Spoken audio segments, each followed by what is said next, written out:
"Sean, you're never getting away from me. So what do you think? A boy or a girl?" That was what she said to me later. But before everything spiraled into madness, it started like this. First, I was tied up in my own home by the girl I'd spent my entire life tormenting.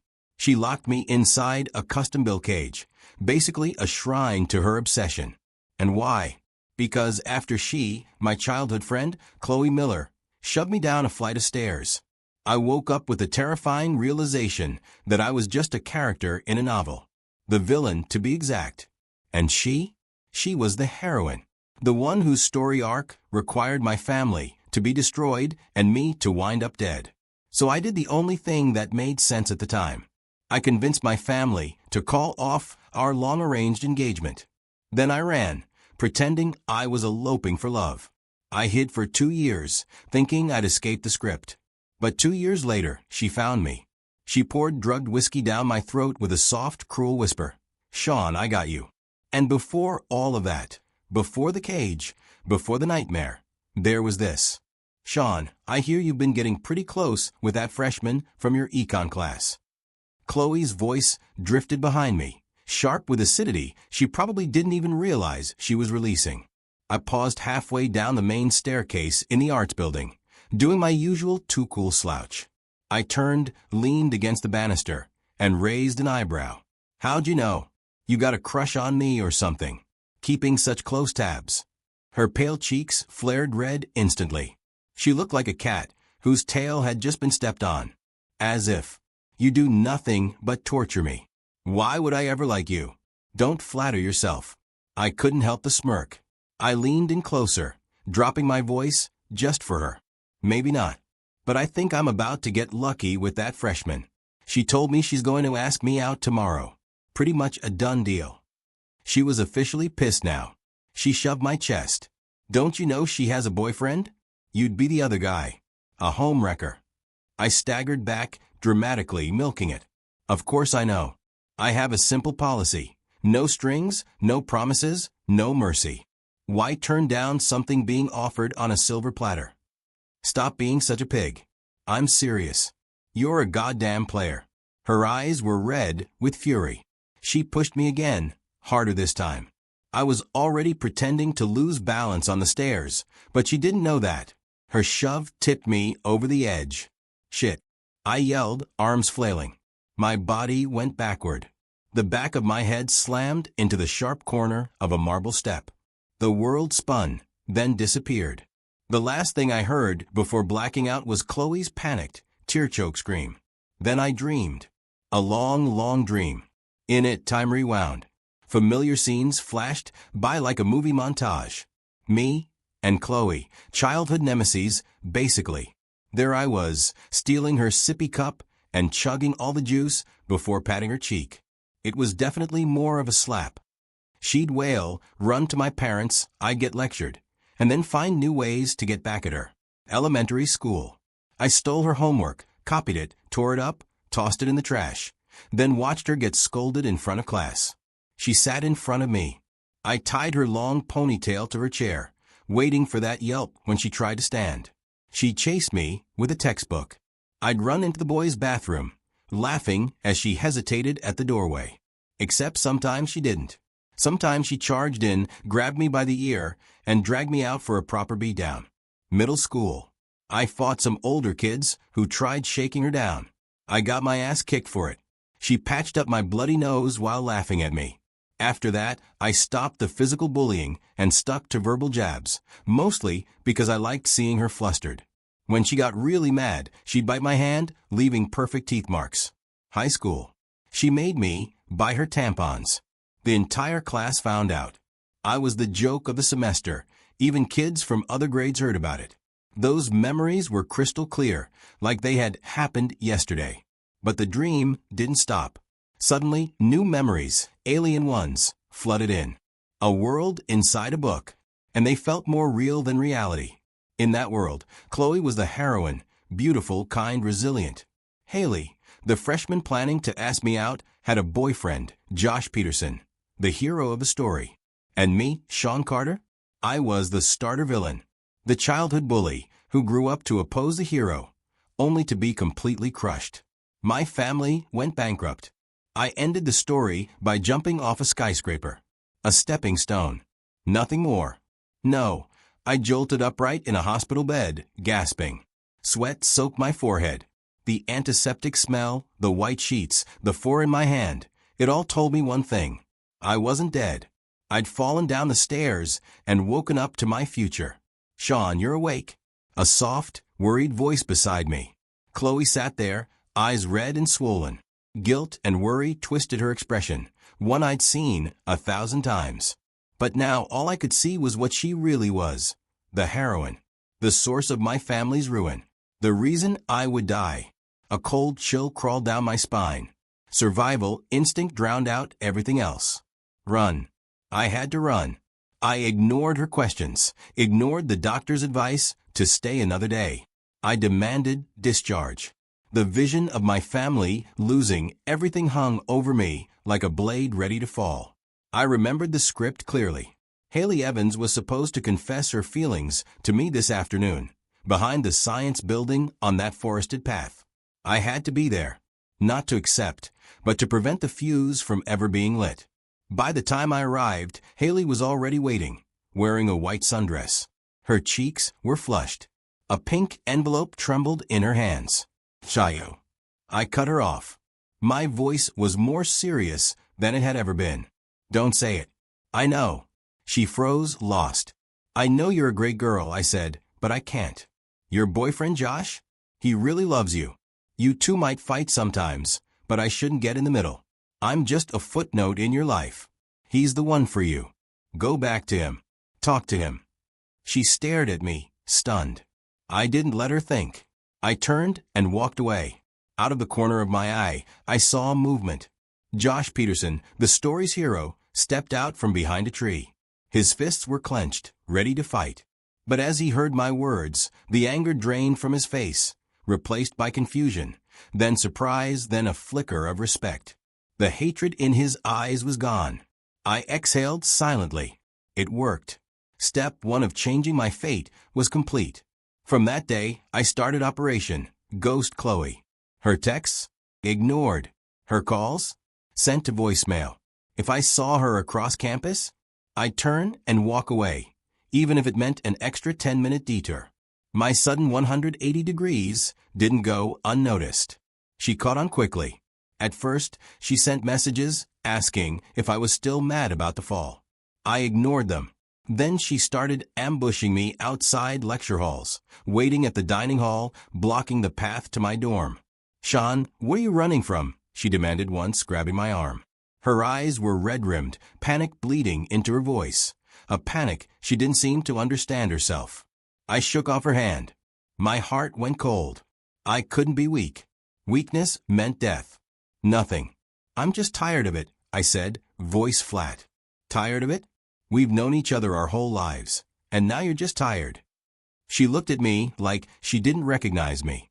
Her persistence started to terrify me. I could feel the story trying to drag me back into its predetermined path. She cornered me again, this time in an empty hallway in the humanities building. "Sean, just tell me. What did I do wrong?" she pleaded. Looking into her hurt eyes, all I could picture was myself falling from that skyscraper. Survival screamed inside me. So I said the cruelest thing I could come up with. "Khloe," I said, voice cold as ice, "let's not talk anymore. From now on, let's just pretend we never knew each other." The words cut straight into her. I didn't dare look at her again. I turned and walked away, almost running, like I was fleeing for my life. Because I didn't see it, but it happened. Behind me, Khloe stood perfectly still. She watched me disappear. The hurt, the confusion, the pain in her eyes slowly faded. And something else took its place. Something dark. Something chilling. Something possessive. Slowly, so slowly it formed. The beginning of everything that came next. She lowered her head, and a strange, almost unsettling smile curved across her lips. In a voice so soft only she could hear it, she whispered, "Sean, you belong to me. You think you can run away from me." That was the moment I realized avoidance wasn't going to fix anything. If I wanted my life back, I had to deal with the problem at its core. Hiding outside my dorm, I dialed my father's number. "Dad," I said, steadying my breath, "I want to call off the engagement." There was a full 10 seconds of dead silence. Then he exploded. "Sean, what the hell are you talking about? You little bastard. Do you have any idea what you're saying?" "I do," I answered, forcing myself to keep my voice calm. "The engagement to the Millers. It has to end. Right now. Immediately. Give me one good reason." "I'm in love with someone else." I didn't even blink as I delivered the lie I'd prepared. "A girl from school. We're serious. And I'm leaving with her. If you don't do this, you can consider me gone for good." It was big, dramatic, explosive enough to do the job. I could practically picture him on the other end of the line, face turning purple, veins standing out, trying not to have a heart attack. Before he could unleash another round, I pushed on. "Dad, this is our fault. So make sure the compensation is generous. Give the Millers whatever they want to make it right. And another thing, if the Millers ever run into trouble down the line, you have to help them. Don't turn your back on them." That stunned him. The old man probably never expected his screw-up son to suddenly start thinking big picture like this. His tone shifted, anger giving way to a heavy, tired resignation. "You've really grown up, kid," he muttered. "For the worse." He let out a long sigh. "God save me from rich kids trying to prove a point. I suppose you running off to be a bum is better than you sticking around and bankrupting the company." His voice sounded worn out. "I'll wire you the money. Go to Miami. No one knows you there. It'll save your mother and me the headache of looking at you." Not long after I hung up, my phone buzzed. A bank notification appeared, a long string of zeros. I didn't hesitate. I bought the first one-way flight to Miami and left Boston that very night. Sitting on the plane, watching the city shrink beneath me, I exhaled slowly. Miami would be my freedom. I had finally escaped that damn script. The next 2 years passed in a blurred, self-indulgent dream. I rented a massive penthouse overlooking the ocean. I slept until noon, drove a sports car to exclusive beach clubs in the afternoon, and drained bottles in the hottest bars at night. I showed up at the local university just enough to pretend I was still a student. I flirted with whoever I wanted, did whatever I wanted. Money and alcohol smoothed out every thought, helped me forget the nightmare I'd been running from. I thought I had rewritten my destiny. But while I was living like a king in Miami, the Miller household was falling apart. The news of our broken engagement hit them like a bomb. And when Khloe found out I had supposedly left her for a freshman, had even eloped, she locked herself in her room for 3 straight days. She didn't eat, didn't drink. She just sat on the floor, clutching a childhood photo of the two of us. In the picture, I had smeared cake frosting across her face. She was glaring at me. I was grinning like an idiot. Her tears fell silently at first, dripping onto the photo like broken pearls. Then the crying stopped. The grief drained from her eyes, replaced by something darker, colder. Love twisted with hate, pain fermented into something poisonous. She stared at my face in the photo and whispered, "Sean, you're mine. You want to run? I just have to catch you." I thought I had escaped the story. Miami nightlife had almost convinced me I was in control. But I had no idea the person I'd left behind had transformed. Khloe graduated, took over part of her family's business. Her methods turned ruthless, her personality glacial.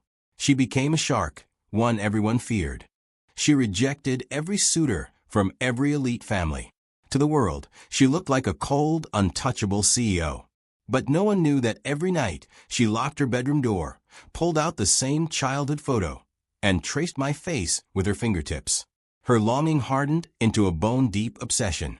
Fate turned its gears on a random day. Khloe was inspecting a newly opened luxury mall. She wore a sharp black power suit that cut through the crowds. 2 bodyguards shadowed her like wolves. And then she saw someone. Haley Evans, the girl I had used as my escape excuse. Khloe's steps faltered. Her eyes locked onto Haley like a hawk spotting a mouse. Her instinct was to grab the girl and demand my location. But then she noticed something that made her pupils tighten. Haley was holding hands with a man, smiling sweetly up at him. Khloe recognized him too. Josh Peterson, Haley's original boyfriend. The novel's intended male lead. They were shopping for watches, looking hopelessly in love. Khloe's world shattered in an instant. So that's how it is. Sean, you idiot. You threw everything away for this woman. You broke off our engagement. You ran away. And she just dumped you and went back to her boyfriend. She imagined me somewhere alone, devastated, betrayed. Her chest ached sharply at the thought. But the pain didn't stay pain for long. It mutated into fury and a twisted, all-consuming need to protect me. Her eyes hardened. Get them, she ordered, voice icy. Beat the guy to a pulp. Don't touch her face. Her bodyguards surged forward instantly. Josh and Haley were slammed to the ground before they realized what was happening. Fists and kicks rained down on Josh. "W, what are you doing?" "Somebody help," Haley screamed. Mall security tried to intervene, but one cold glare from Khloe made them freeze. She walked toward the bruised, bleeding Josh, looking at him like he was nothing. "Tell me," she said. "Where is Sean Carter?" Josh stared up at her in a daze. "W what? Sean who? I don't know him." Khloe tilted her chin, and the bodyguard stomped down brutally on Josh's hand. I'll talk. I'll talk." Under the agony, memory returned. Sean, the guy from a couple years ago. Haley never dated him. She wanted to ask me out, but I turned her down. He told me to get back with her. He said he was just a footnote in our story. The words struck Khloe like lightning. Everything, the betrayal, the heartbreak, it was all fake. A lie I'd crafted. Not for another woman. Just to escape her. That truth hurt her more deeply than anything else ever could. "So you weren't in love with someone else," she breathed. "You just wanted to escape me." Her eyes emptied out, then filled with a terrifying, obsessive certainty. "Sean Carter," she whispered, a chilling smile forming. "You're not getting away from me." Meanwhile, I was living my Miami dream, completely clueless about the storm coming my way. That night, I was lounging in a VIP booth at Mirage, the hottest club in the city. A girl on each arm. Music thumping through my bones. "Sean, man, you're living the dream," a friend laughed, raising his glass. "Killing it down here, all on your own." I swirled my whiskey. You know it, bro, carpe diem. Escaping Khloe was the best decision I ever made. These last 2 years have been incredible. Just then, a commotion stirred near the entrance. A woman walked in. A fire engine red slip dress clung to her curves. Dark waves of hair spilled down her shoulders. Her lips were painted defiant red, her eyes smoky and wild. She didn't walk into the club, she commanded it. My friend whistled low. "Damn. Total knockout. Your type, man." He wasn't wrong. Even in Miami, a woman like her was rare. I expected her to dance or get swept up by another rich guy. But she didn't. She walked straight toward me. Every gaze in the VIP section followed her. She stopped at my table, eyes meeting mine with a playful, challenging spark. "This seat taken?" she asked, voice low and seductive. "For you." I grinned. "Always." She slid into the booth, legs crossing gracefully. I poured her a drink, thinking she was just another easy Miami hookup. "You here alone?" I asked. She didn't answer. Instead, she lifted her glass, leaned in close, her breath warm against my ear. "Have a drink with me," she murmured. My pulse jumped. I clinked my glass against hers. "My pleasure." We drank. Her lips curled in a faint smile as she finished her own drink. I thought I was beginning the hunt. I didn't know I had already become prey. A few drinks later, she whispered, "One more." I didn't think. I drank. Then everything went wrong, fast. A dizzy wave slammed into me. Too fast. Too strong. The light spun. Voices warped, distant. I feel a little dizzy," I muttered, trying to focus. But my body felt like it was shutting down, heavy and unresponsive. My vision blurred, and as I tried to look at her face, my eyelids sagged against my will. I wanted to ask her what the hell she put in my drink, but the words never made it out. In the last seconds before everything went dark, before my mind slipped away completely, I remember seeing her face shifting under the strobing lights. The heavy, glamorous makeup she wore seemed to melt, sliding off like wax. And underneath it, a face I didn't recognize at first. Beautiful, unfamiliar.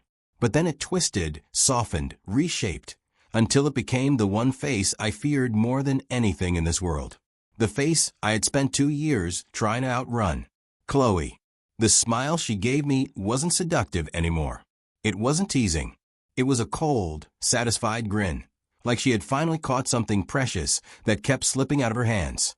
She leaned in close, and in that low voice I could never forget, she whispered like a ghost curling into my ear. "Sean got you." When I opened my eyes again, the back of my head was resting on something soft. The air smelled like expensive lavender and vanilla, almost calming if it weren't for the dread already tightening in my chest. My eyelids felt heavy as I forced them open. No hangover. No pounding headache. Just a deep, bone-level exhaustion.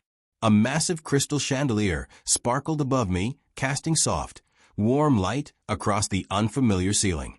I jolted upright, realizing I was lying in an oversized, ridiculously soft bed. The room didn't feel right. There were no windows. 3 of the walls were a deep, polished black, smooth as glass, reflecting my pale, horrified face back at me. I scrambled out of the bed and touched one of the walls. The glass was cold beneath my fingers. I pressed my face against it, trying to see anything beyond it, but all I saw was myself. And then it hit me like lightning. One-way glass. A wave of cold dread rolled through my body. I'd been kidnapped. And I didn't even need to guess who did it. Just then, a soft light bloomed on the other side of the glass. From the shadows, a familiar silhouette stepped into view. Khloe. She stood there calmly, wearing a silk nightgown and swirling a glass of red wine between her fingers. Her face was lit with a blissful, obsessive smile, like she was admiring a priceless artifact she finally got back. Her eyes ran over me slowly, savoring every flinch, every tremor, every ounce of my confusion, shock, and rage. "Khloe, are you insane? Let me out." I lunged at the glass, pounding until my fists ached. Each hit made a dull, heavy thud, completely useless. And she just smiled at me, swirling her wine as if she were watching a silent movie. That was when I realized the room was soundproof. Whatever panic or anger I threw at her, she could watch it all in perfect silence. A private show. I needed to think. I needed something, anything.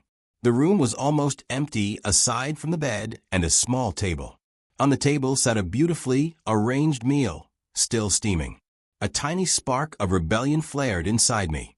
Fine. If that was all I had left. I walked to the farthest corner, sat with my back to the glass, and ignored the food completely. A hunger strike. Let's see what she does now. Time crawled. My stomach growled. My body trembled. But I forced myself to stay still, to stay stubborn. The door opened. Khloe stepped in, this time wearing a sharp business suit. Behind her were 2 tall women in maid uniforms, expressionless, mechanical. She approached me, looked down at my refusal to move or eat, and instead of anger, her lips curved into a soft, pitying smile. "You have to eat. You'll make yourself sick," she murmured, her voice smooth and gentle. "If you won't eat, I'll feed you." Before I could react, the 2 maids grabbed me, one on each side. They lifted me effortlessly, like I weighed nothing, and slammed me into the chair. Their strength was unreal. My arms, my legs, everything was pinned down. Khloe picked up a bowl of what looked like chicken soup. She scooped a spoonful, brought it to my mouth. "Open up." I jerked my head away, lips sealed tight. Her expression didn't change, but something in her eyes darkened. She reached out, pinched my jaw with a grip so strong it felt like my bone might crack. My mouth was forced open. I still fought, letting the soup spill out, down my chin, on my shirt, on her hand. "Naughty," she whispered, setting the bowl aside. For a moment, I thought she was giving up. A tiny, stupid spark of victory lit in my chest. And then she leaned down, her fingers still clamped around my jaw. Her other hand cupped the back of my head. She kissed me, hard, deep. My mind blanked in shock. My mouth fell open. and she transferred a mouthful of warm soup from her mouth into mine. The broth slid down my throat as I gagged. The kiss wasn't affectionate. It wasn't romantic. It was ownership, complete, humiliating possession. When she finally pulled back, I felt the light brush of her tongue on my lips. Her breath warmed my ear. There. That's a good boy. That kiss, more than the soup, destroyed whatever resistance I had left. I understood then, with sickening clarity. Any rebellion would only bring worse punishments. More intimacy. More violations. My body sagged, defeated. Khloe smiled, pleased. She picked up the bowl and fed me spoon by spoon. Limp and hollow, I ate while tears of humiliation mixed with the soup, sliding down my face. When the bowl was empty, she wiped my mouth gently, like I was her treasured possession. That room is too depressing, she said softly. It's not good for you. From now on, you'll stay in my room. It has a bathroom and a balcony. More freedom. She took my hand and led me out of that suffocating cage. Her bedroom was warm, decorated in soft colors. Large glass doors opened to a balcony with sunlight pouring in. For a moment, just one moment, I felt a flicker of hope. Maybe she really did just want me close. She let go of my hand, letting me explore. I went straight for the balcony, sliding the door open. Fresh air hit my face, and then my hope shattered. The entire balcony was enclosed in thick white-painted security bars. The steel was as thick as my wrist. Even a gorilla couldn't bend them. I ran to the bathroom. The tiny ventilation window was sealed with a heavy mesh of steel bars. My phone was gone. This place wasn't freedom. It was just a prettier cage. Do you like it? Khloe whispered behind me, hugging me tight, her chin on my shoulder. My body stiffened. I said nothing. She didn't care. The next day, she had someone install a small camera in the room, pointed directly at the bed. This way I can see you while I'm at work, she chirped. I can talk to you, so you won't be bored. And that was how the next phase of captivity began. At first, I ignored the camera completely. When she spoke through it, I turned my back, silent. But isolation is its own kind of torture. The quiet ate at me. I started, without even realizing it, to wait for her voice, to anticipate it. It became the only break in the suffocating silence, the only proof the outside world still existed. During her work breaks, she'd talk about her childhood. Sean, do you remember how you used to tie my hair to my chair? She laughed through the speaker. I didn't respond, lying motionless on the bed. I used to think you did it on purpose, she continued, voice softening into something dreamy. You wanted my hair to pull when I stood up, so I'd turn and look at you, so my eyes would be on you. Only you. My heart jolted. To me, it had been a stupid kid prank. In her mind, it had transformed into some twisted sign of devotion. And when you stole my water bottle, it was because you wanted us to share it, right? So your taste would be on it, and mine. Her warped interpretations dug into my brain like needles. They made me question myself, my memories, everything. Every night, she came home. She'd shower, smelling like fresh soap, then slip into bed and wrap her arms around me.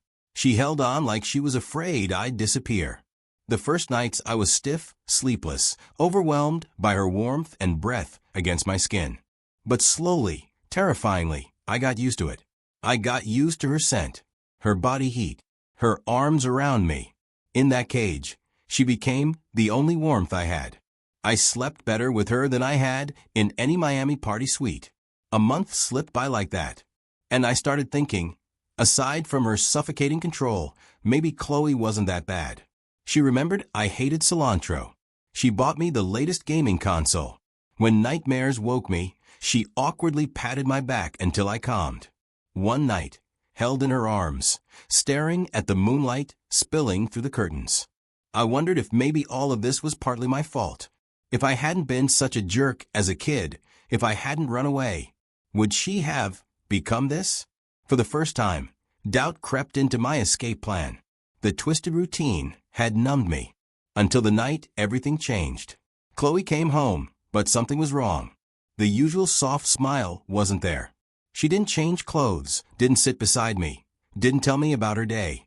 She just stood in the doorway, watching me with an unreadable expression. Then she turned and called for her bodyguards. 2 tall men entered, expressionless, massive. My stomach plunged. Something icy gripped my spine. "What are you doing?" I asked, but before I could react, the men grabbed me. Their grip was iron. They forced me onto the bed. They took out several soft silk strips. My heart pounded. Panic surged. They tied my wrists and ankles to the bedposts, spreading me out, helpless. "Khloe, you're insane. Let me go." She approached slowly, holding a small bowl filled with dark, thick liquid.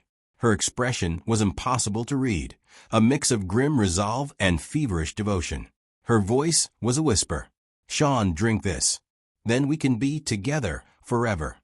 I thrashed against the silk restraints, the fabric digging painfully into my wrists. She didn't react to my panic at all. Instead, Khloe grabbed my jaw, forcing my face upward. I tried to clamp my teeth shut, but one of her bodyguards stepped in, and against the 2 of them, I didn't stand a chance. A bitter liquid was forced into my mouth. I coughed, choked, tried to spit it out, but most of it went down anyway. Within minutes, a strange heat sparked low in my stomach and spread outward, a burning, relentless wave that overtook my entire body. My skin prickled. My pulse hammered. My thoughts scattered until nothing felt entirely in my control anymore. The room blurred around the edges. The only thing that stayed clear was Khloe's face as she waved the bodyguards away. Then she began removing her clothes before lowering herself onto me. What followed felt like a fever dream, surreal, overwhelming, and far beyond anything I had the power to stop. The next morning, I woke up feeling oddly light, relaxed, almost peaceful. But the moment I opened my eyes, that calm shattered. A streak of red stained the sheets. Khloe slept beside me, cheeks flushed, breathing softly as though everything that had happened was normal. Cold dread crawled through me. I had slept with the novel's heroine. In this world's logic, that was practically a death sentence. As if sensing my panic, Khloe's eyelashes fluttered. She looked at me, no guilt, no hesitation, and instead smiled with a kind of satisfaction that made my stomach drop. She leaned in and kissed my cheek. "You're awake." She sat up, the sheets slipping around her waist, faint marks visible on her skin. Then she told me the reason behind last night. Ever since I'd run away and broken our engagement, her parents had kept trying to push her into a new match. For 2 years, she had dodged every attempt. But yesterday, they cornered her with a final choice: meet the perfect son-in-law they'd handpicked and agree to move forward. She fought with them, stormed out, and on her way home, she made a decision. She was going to end their plans in the most direct way possible. Once the rice is cooked, you can't uncook it. Hearing she'd been desperate, pressured, pushed into a corner, something softened in me despite everything. A flicker of sympathy I didn't expect. It had already happened. She was my woman now. So screw the script. Screw the death flags. If I was doomed anyway, then what was the big deal? And honestly, dying at the hands of a beautiful woman wasn't the worst way to go. After that night, I stopped fighting her so hard. Fighting only led to more humiliation. Submitting bought me a little bit of peace. So I tried something new. Play the role of the good husband. See what happened if I simply went along with her. People say the way to a woman's heart is through her stomach. So I decided to cook for her. I looked up recipes online, marched into the kitchen, and prepared a surprise. It was a disaster. The steak was basically a black hockey puck. The broccoli had turned a sickly yellow. The tomato soup tasted like ocean water soaked in salt. I stared at the table of horrors, horrified at what I'd created. I was about to throw the whole mess away when Khloe came home. She stopped, taking in the sight of me in an apron and the nightmare dishes on the table. Her eyes widened, and then lit up like I just handed her a bouquet of diamonds. "You made this." Her voice shook with disbelief. I braced myself for mockery, for her to call in the housekeeper to clean the mess. But instead, she sat down, picked up her fork, stabbed a piece of the burnt steak, and put it in her mouth without hesitation. I watched, waiting for her to spit it out. She didn't. She chewed, swallowed, and looked up at me with a joy so bright it stunned me. It's delicious. She took a sip of the salt bomb soup. She didn't even flinch. Her smile only grew wider. This is the best thing I've ever eaten in my life. I knew she was lying, but the happiness on her face, that was real. Something cracked open in my chest. Encouraged, I kept cooking. Slowly, unbelievably, I got better. Khloe changed too, from an icy, domineering CEO into someone who came home early just to see what I'd made. She'd sit at the table with her chin resting on her hands, watching me cook, eating every bite like it was a treasure. And somewhere along the way, the resentment I'd been carrying began to dissolve. She noticed the change. The tension in her shoulders eased. The frantic edge she always lived with slowly faded. One day, she removed the surveillance camera in the bedroom. A few days later, she stopped locking me in. I could walk around the villa, freely now. Then, a month later, as she was leaving for work, she pressed a key into my palm. If you want to go for a walk, go ahead. Just be back for dinner. I stared at the key, overwhelmed. I was allowed outside. I only went to the nearby grocery store, but avoiding people completely was impossible.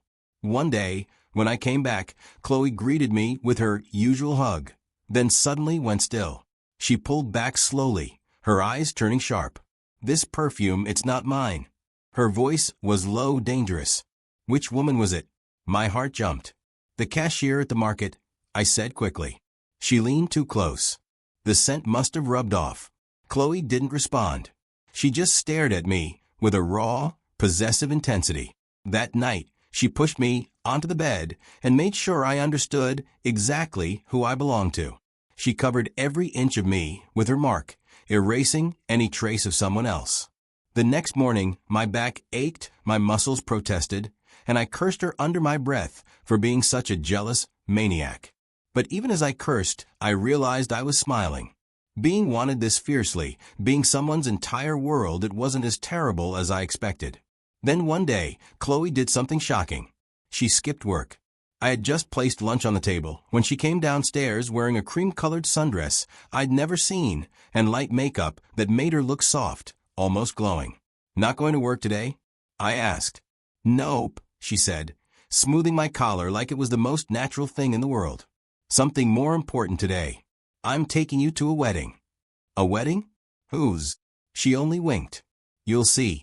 I didn't know anyone in this city except her, so I grumbled but followed her anyway. The venue was a 5-star hotel by the water, decorated with white roses and fluttering ribbons. A giant wedding photo stood at the entrance. When I recognized the couple in the picture, my entire body froze. The groom was Josh Peterson, the novel's original male lead. The bride was Haley Evans, the freshman who had tried to ask me out, the girl I used as my excuse.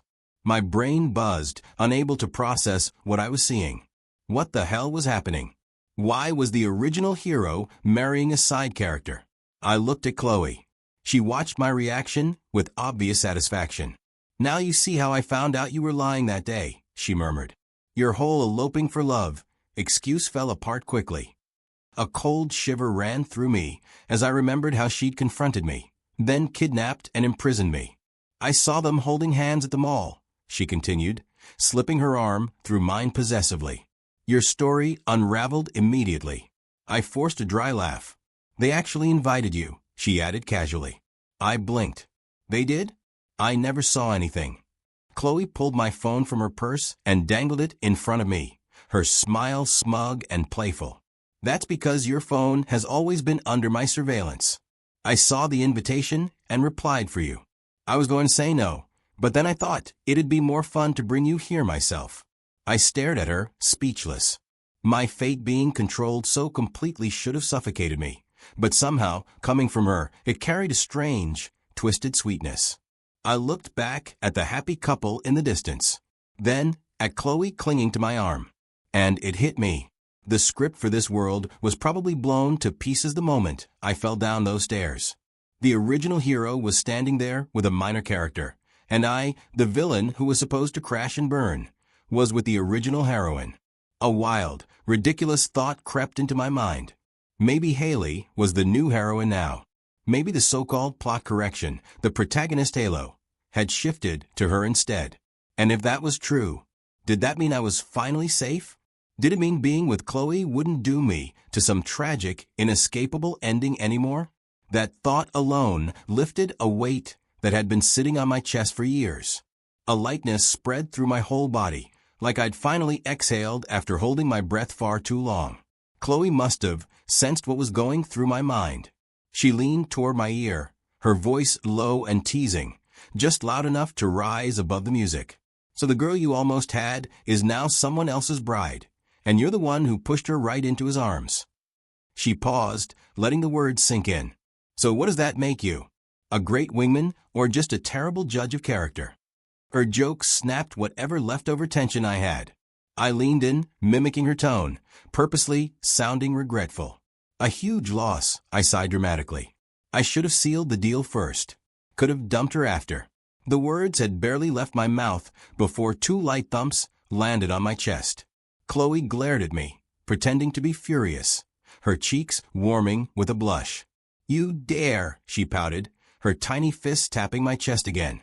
"You belong to me. Don't even think about cheating. I'll break both your legs." But her punches were soft, closer to a cat batting at a toy than any kind of threat. It was playful, flirtatious, full of warning, but carried by affection. Josh and Haley's wedding felt like a declaration from the universe. The world that was supposed to revolve around them had completely collapsed and rebuilt itself into something I never could have predicted. Not long after, Khloe and I held our own lavish wedding. On that day, I stood at the altar as her father walked her toward me. She was breathtaking in her gown, and even through the veil, her face was so beautiful it made something in my chest tighten. In that single moment, our whole lives flashed through my mind, me stealing her bottle as kids, tugging her hair, her chasing me around the yard, and then that version of her in the prison room, eyes burning with a terrifying mix of obsession and devotion. Standing there, I thought, this derailed script is pretty damn great. At the reception, our parents shared a table, surprisingly cheerful. Khloe's father raised a glass of champagne, grinning like a mischievous fox. He clapped my dad on the shoulder. "You know, Carter," he boomed, "I have to give it to your family. You're generous to a fault. First you shower us with gifts for the engagement. Then you pay us a fortune to break it off. And, after all that, my daughter still ends up with your son. It's like you people were determined to give us your money." My dad's face flushed beet red. He jabbed a finger at me. "Don't look at me. It was this little punk." I told him not to do it, but he insisted. Made up some nonsense about running away. Told me to look after your family. He practically handed our money to you on a silver platter. Everyone burst into laughter. My mom quickly rescued him, placing a piece of lobster on his plate. "Oh, honey, let it go. It's a happy day. Kids will be kids. They fight, they make up. Besides, we're one family now. The money's still in the family, isn't it?" I looked at all of them, warmth spreading slowly through my chest. Life after the wedding was nothing like what I'd imagined. I thought I'd have to learn the ropes of the family business, but Khloe, pulling from her original heroine skill set, revealed a terrifying level of talent. She merged both our family empires with ruthless efficiency, split the shares right down the middle, and then kicked me out of her office immediately afterward. Her explanation? "You staying home and raising the kids is the single greatest contribution you can make to this company." So I accepted my fate and fully embraced life as a stay-at-home dad, a proud trophy husband with a powerful wife. Time flew. Our daughter, Ellie, was already 2. One sunny afternoon, I was sitting cross-legged on the floor with her as she demolished a small piece of cake, a treat Khloe had definitely forbidden. I scooped a bit of frosting onto my finger and held it out to her. Looking at her sweet, round face, I decided it was time to impart some fatherly wisdom. "Ellie, listen to Daddy," I said seriously. "When you go to school someday, if there's a little boy who teases you all the time, plays tricks on you, always tries to make you chase him." I paused dramatically. "You run the other direction. Those boys are bad news. They'll trick you, lock you in their house, and gobble you up until there's nothing left." Ellie, her face smeared with frosting, looked up at me with solemn, wide eyes. "Okay, Daddy, I get it. All boys are bad except for you, Grandpa, and Pop. I'll stay away from all of them. She patted my chest with a sticky hand, sealing her solemn promise. Mommy says no cake, but Daddy gives me cake, she said proudly. I love you the most, Daddy. I beamed and stroked her soft hair. That's my girl. I wonder, Khloe said from the couch without even glancing up from her laptop, which good-for-nothing charmer used that exact trick to fool me. I snorted. Hey, I wasn't a charmer. I was a handsome devil, and definitely not good for nothing. Ellie immediately came to my defense. Mommy, don't be mean to Daddy. Daddy's not a bad man. He gives me yummy cake. Khloe finally looked up, laughing, a warm, musical sound that filled the room. You little traitor. Go on, eat it. Just wait until you get chubby. Then Daddy won't like you anymore. I pulled Ellie into a tight hug. Don't you worry, Ellie, I declared heroically. You can eat as much as you want. You can be as round as a basketball, and Daddy will still love you the most. Reassured, my little girl snuggled deeper into my arms and focused all her attention on demolishing the rest of her cake.